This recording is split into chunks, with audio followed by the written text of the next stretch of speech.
Lagi satu mungkin Habib boleh berikan lagi lah panduan-panduan bagaimana harus kita membina dakwah secara yang berhimah dan mencintai Rasulullah itu yang paling depan.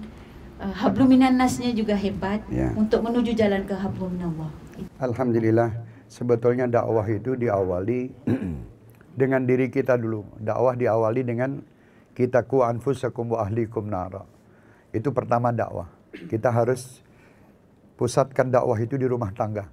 Bagaimana seorang pemimpin rumah tangga itu, bagaimana seorang ibu di rumah tangga, bagaimana anak-anak. Saya menerapkan dan berusaha, walaupun saya belum sampai ke daerah itu atau ke masalah itu. Setiap sesuatu kebaikan yang dilakukan di rumah, itu saya mengatakan kepada anak saya atau istri saya bahwa ini adalah cara Rasulullah. Jadi saya tidak pernah mengatakan kepada anak saya, misalnya anak saya kalau minum dengan tangan kiri, saya tidak mengatakan, hei anak jangan minum dengan tangan kiri, itu tidak bagus, saya tidak pernah mengatakan begitu. Saya mengatakan Rasulullah tidak begitu, Rasulullah dengan tangan kanan.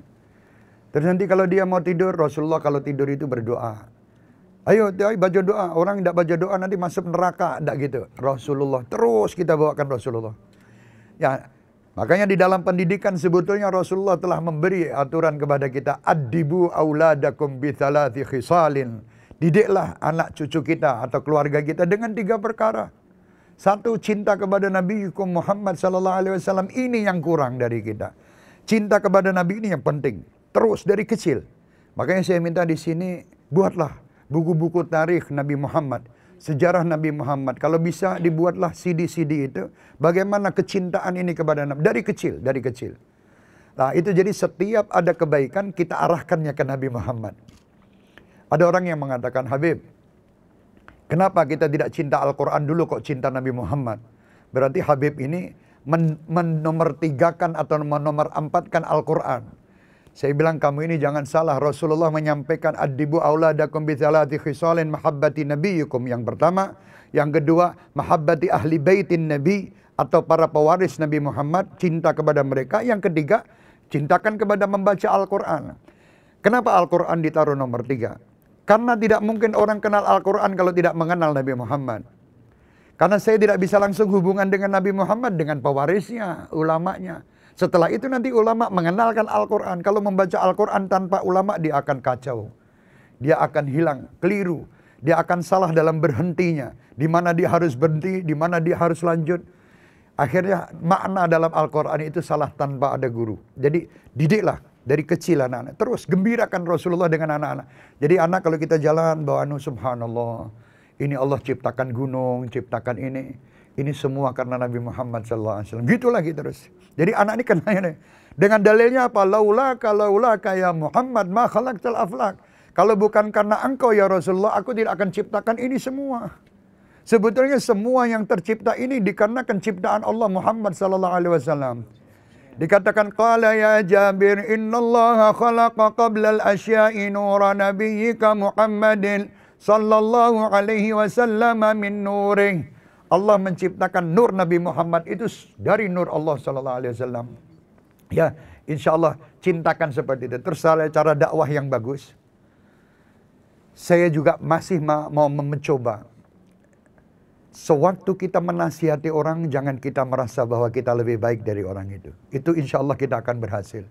Tapi kalau kita sudah menasihati orang, kita merasa bahwa kita lebih hebat, kita lebih ini. Tidak mungkin dakwah itu akan sampai ke hati mereka. Jadi selalu angkatlah mereka. Rasulullah SAW itu memanusiakan manusia. Berjumpa dengan yang muda Rasulullah bisa. Dengan yang tua bisa. Dengan pedagang bisa. Dengan orang yang maksiat Rasulullah dekat juga. Kita kadang sama yang bermaksiat kita merasa jauh. Kita tidak mau mendekati mereka. Padahal mereka perlu orang-orang yang menasihati. Sewaktu kita menasihati orang yang bermaksiat, jangan kita merasa bahwa kita lebih baik daripada mereka. Siapa tahu mereka bertobat dan masuk surga. Kita yang kelihatannya saat ini sholat, tetapi kita su'ul khatimah. Na'udzubillah min dalik. Mari kita nasihati. Usikum wa nafsiya bitaqwallah. Jadi kalau mau beli nasihat orang itu selalu begitu. Saya nasihatkan kepadamu dan kepadaku untuk bertakwa kepada Allah. Makanya Rasulullah kalau menasihati orang mengatakan, wahai Mu'ad, aku cinta padamu. Ana uhibbuk ya Mu'ad.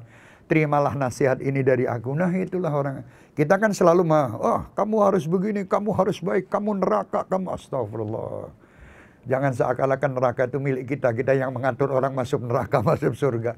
Ya jangan, bismillah. Kita ini insya Allah akan menjadi orang penghuni surga semuanya. Semenjak kita menyangka orang lain semua di dalam surga.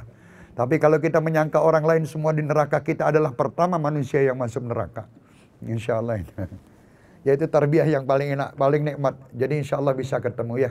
Saya kira cukup ini ya.